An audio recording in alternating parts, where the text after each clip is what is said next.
All right, so one of the things I wanted to get, I'm not proud of this. I'll tell this story some other time. 2 days ago, I was in a state of desperation, very big desperation, and it's not just hyperbole. I have a little bit of evidence of that, though. I will say the scabs have fallen off nicely in the last day. Basically, like this afternoon, I was able to pick off a couple scabs, and things are quite a bit fresher. It looked bleak. It looked very bleak even just yesterday, but a little bit better today because mostly it looks like I got my face pounded, but well, it doesn't right now. I'm not sure if I can. Yeah, like I said, it looked a little worse yesterday, but I scraped my face. Exactly how it happened. There's the story of how it happened, and then there's how it actually happened. And I haven't told you the story, nor have I told you how it actually happened, so I haven't lied. But there are those two things. I'm being cute about it today, only because what I want to talk about is cute, but I also want to remind myself how the last several days have been.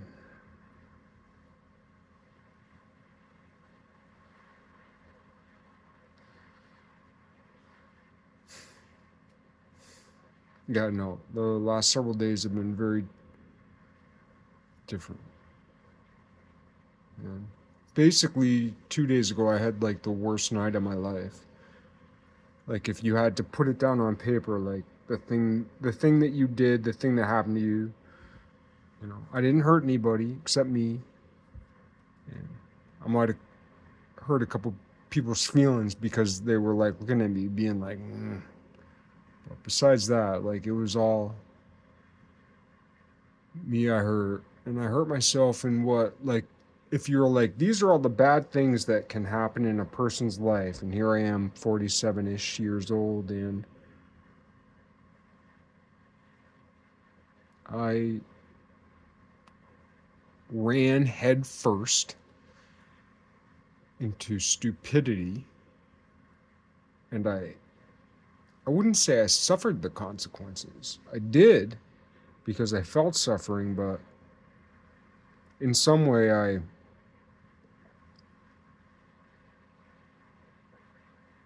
received the gift of the consequences because I smashed my face. And when I woke up in the morning, at first it hurt and it was crusty. I didn't even realize it had happened. Worse things had happened too, but this is the one that you can see. There's other things that you can't see.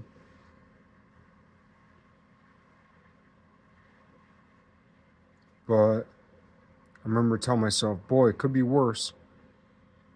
It looked worse, but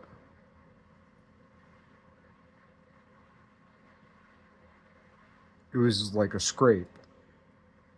But that impact, it could have hit just at some other slight angle and I'd be missing a tooth, two teeth, three teeth.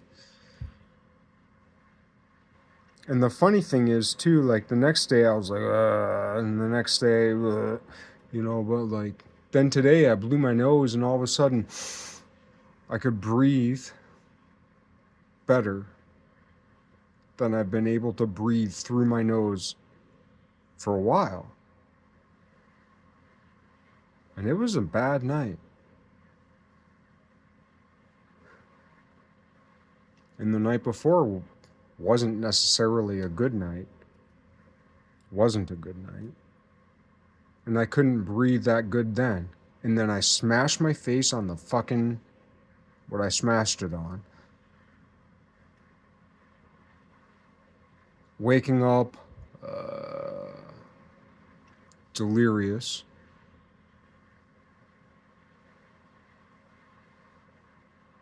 And then 2 days later, because I fell flat on my face, I can breathe better than I did before. And I guess, yeah, one of the things I wanted to say about that is that God does work in mysterious ways. Like sometimes you slip on the ice and you break your arm. And then sometimes you slip on the ice and you smash your face and it looks horrible for 2 days. Like, trust me, it looked way worse than this. It was bad. It looked bad. You should have seen this scab before I peeled it off today. The scab started Saturday night, and now it's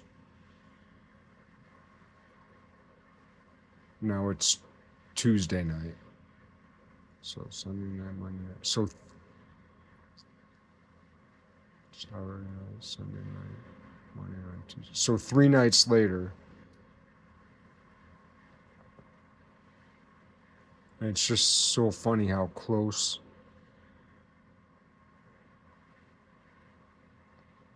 Like I could have hit my temple. I could have hit myself in my eye. I could have hit my temple. I could have hit my teeth, but it was just a.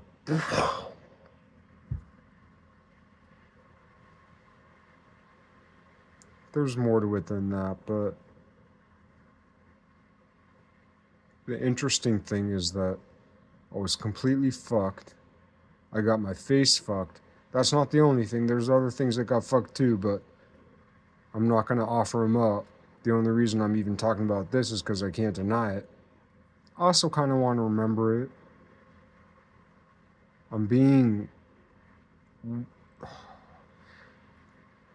I just need to remind myself right now that I was more scared the other night than I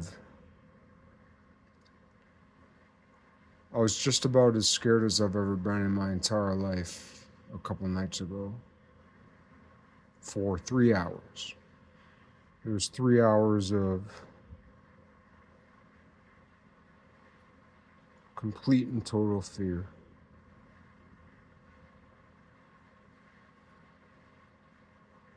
And it's not like I came to some big revelation and like peace with God and all that. Or like, oh, I'm ready to go for anything. No, I would have ran anywhere if any bad thing happened to me. Just so happens like, and when I said, wow, what I mean is I had for 3 hours the imminent fear that I would be devoured.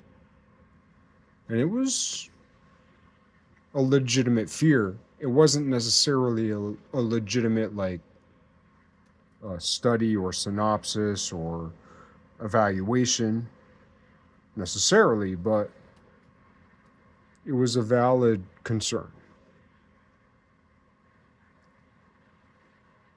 It was a valid fear, but I guess that's the thing about a couple nights ago is that I didn't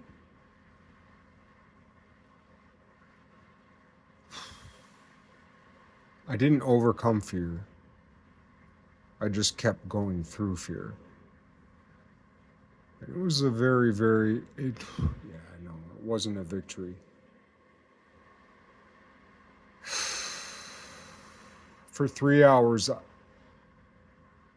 I walked for 3 hours, and every single step, I was in dread that I might, that this step might, I was just in existential dread. And I'll talk about it later and what I think about it, but I was in existential dread for 3 hours. I just want to remember this, and I want to remind myself to talk about it, hopefully when I'm in a better state, because I'm still too big. I'm still too proud. I'm still too preachy. It's like I don't want to crumple under my weight. I don't want to just cry and cry and cry and cry and cry, right? But then when something kind of miraculous happens, like sometimes we like break down and cry, cry, cry, and other times we laugh, like I got away with it, right? That's my thing. Is when I'm cry, I feel like too much when I cry. Like crying's good and laughing's good, and both of them are a way to deal with the ridiculous. But I feel like too much when I cry, I'm like, poor me, and too much when I'm laugh, I'm like, yeah, fuck that shit. instead of being like crying for other people and laughing just as being like better to laugh than cry. You know, like, oh, this is ridiculous, and like, oh God, I can relate to that, haha. But then like move on. The same way you move on beyond your tears. Like sometimes people cry and cry and cry and cry and cry and cry, and then crying becomes this entire art form. It becomes like a 30 or 40-year career of like morbidity, you know. And there's a kind of beauty to that if you can sustain it. Same thing with laughter, you know. But for most regular people, because when we look at laughter and when we look at crying, like if we look at them in art, like within the art world, those technique, you know, the techniques of displaying sadness and displaying humor and happiness and all that, like they've been perfected over time. But the thing is like on an individual level, like as in like if you're dealing with society within the art realm, I think that sometimes might, well, it depends what we mean, but like society in the art realm and the individual at the art realm is different because so many people are destroyed by art. Like art, high art, it works really well like on a grand scale, but on a on an individual scale, for the actual people who dive into that pond, it's absolutely just disastrous and like murderous. Absolutely murderous. If you're interested in art and you pursue art, especially at an educational level, you are, you know, you're 98% destined for absolute fucking hell and destruction. Why am I saying that to you? That's been my experience with what happened to me and everybody I know and that type of thing. And we're not top tier, you know, but there's more people at the bottom than at the top. Anyway, that's just one thing I think. I shouldn't even gone off that long and that far in that direction.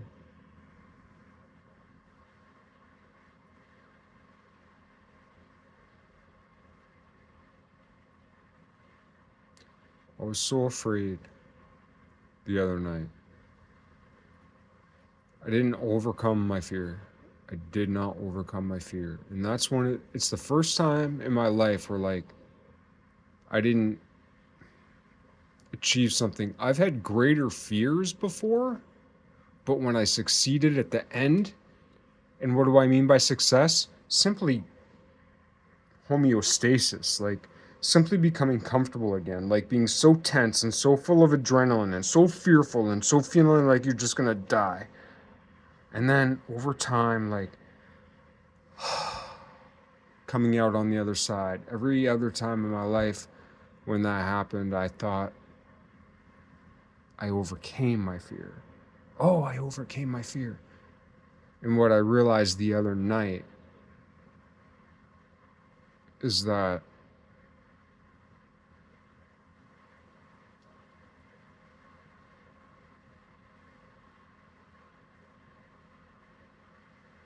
I haven't overcome anything.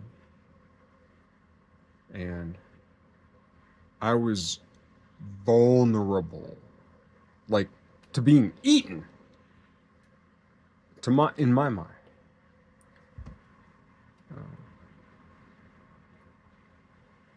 And it was absolute pins and needles, terror inside the whole way.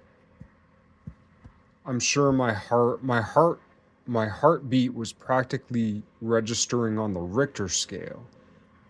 Like I'm sure any if there had been, like, luckily I don't believe there are wolves up here, though there might be now. Um, but yeah, a wolf would have been able to hear my heartbeat from at least 3/4 of a mile, at least.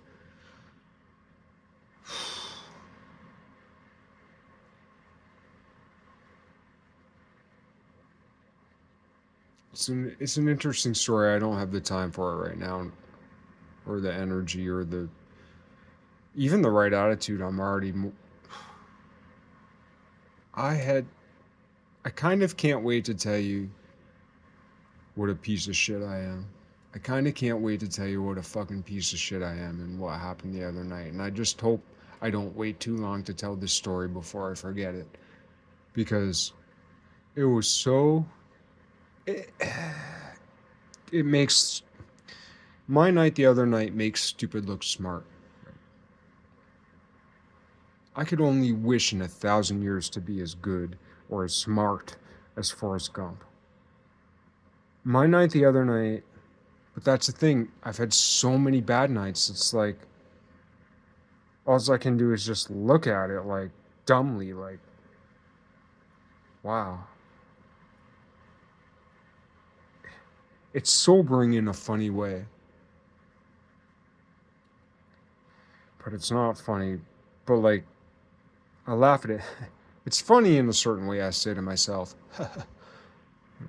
well, why do I go, and I don't even mean to be like that because I go, or, now I'm just impersonating myself, but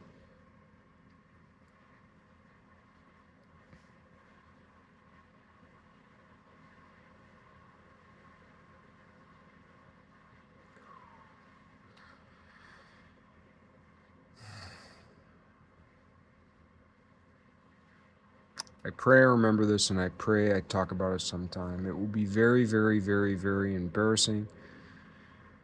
And